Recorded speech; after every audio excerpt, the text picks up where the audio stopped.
पश्चिमी मीडिया के मुताबिक बेलारूस के राष्ट्रपति अलेक्जेंडर लुकाशेंको ने नेटो को परमाणु हमले की खुली धमकी दे डाली।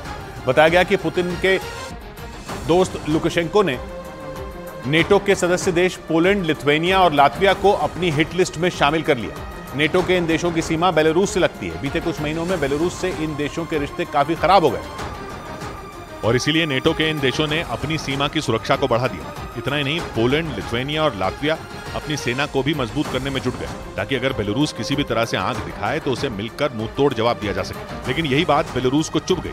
पश्चिमी मीडिया ने दावा किया कि अलेक्जेंडर लुकाशेंको ने नेटो के इन देशों को परमाणु हमले की खुली धमकी दे डाली। अलेक्जेंडर लुकाशेंको ने साफ कह दिया कि अगर बेलारूस की तरफ किसी ने आंख उठाकर देखने की भी हिम्मत की तो बेलारूस परमाणु बम का इस्तेमाल करने से नहीं हिचकेगा।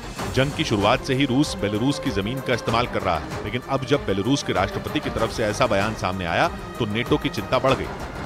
इस बीच रूस के रक्षा मंत्रालय ने दावा किया कि उसके जंगी जहाजों ने यूक्रेन की बारूद से भरी एक नाव को बर्बाद कर दिया। रूस ने आरोप लगाया कि यूक्रेन उस नाव की मदद से क्राइमिया में बड़ा धमाका करने की तैयारी में था, लेकिन रूस के जंगी जहाजों ने उसे समंदर में ही तबाह कर दिया। रूस के रक्षा मंत्रालय के मुताबिक यूक्रेन की नाव तेजी से क्राइमिया की तरफ बढ़ रही थी। दावा किया गया कि नाव में बारूद भरकर उसे यूक्रेन ने क्राइमिया की तरफ भेजा, लेकिन समंदर में तैनात पुतिन के जवानों की जैसे ही उस पर नजर गई, उन्होंने गोलीबारी कर उसे नष्ट कर दिया। क्राइमिया को 9 साल पहले पुतिन ने यूक्रेन से छीन लिया था और तभी से यूक्रेन लगातार उसे वापस पाने की कोशिश में जुटा है। पिछले साल जंग शुरू होने के बाद से तो यूक्रेन ने क्राइमिया के कई हिस्सों पर हमले बोले हैं। हालांकि नाव से क्राइमिया पर हमले की बात को यूक्रेन ने गलत बताया।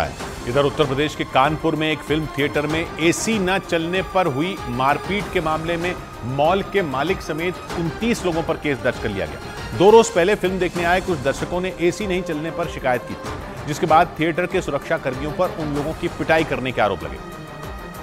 और उस मारपीट का जो वीडियो वायरल हुआ उसमें थिएटर के सुरक्षा कर्मी एक व्यापारी को पीटते नजर आए थे। हैरानी की बात यह रही कि पुलिस के सामने भी बाउंसर और थिएटर के सुरक्षा कर्मी उनकी पिटाई करते रहे। पुलिस के मुताबिक 2 रोज पहले कानपुर के एक व्यापारी अपने परिवार के साथ फिल्म गदर 2 देखने गए थे।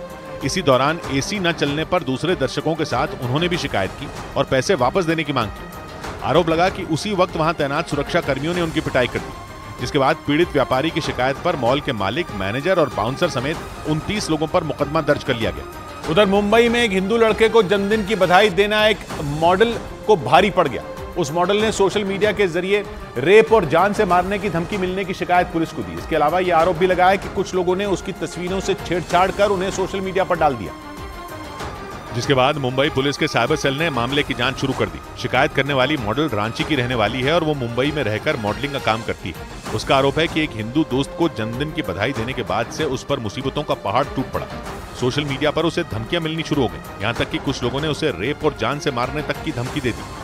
तुमने इस्लाम का नाम गंदा करके रखा है, तुम इस्लाम के नाम पे धब्बा हो, तुम काफिर हो, तुम्हारे गैर मुस्लिम दोस्त हैं। मुंबई पुलिस अब उन लोगों के सोशल मीडिया अकाउंट खंगालने में जुटी है जिन्होंने मॉडल को धमकियां दी।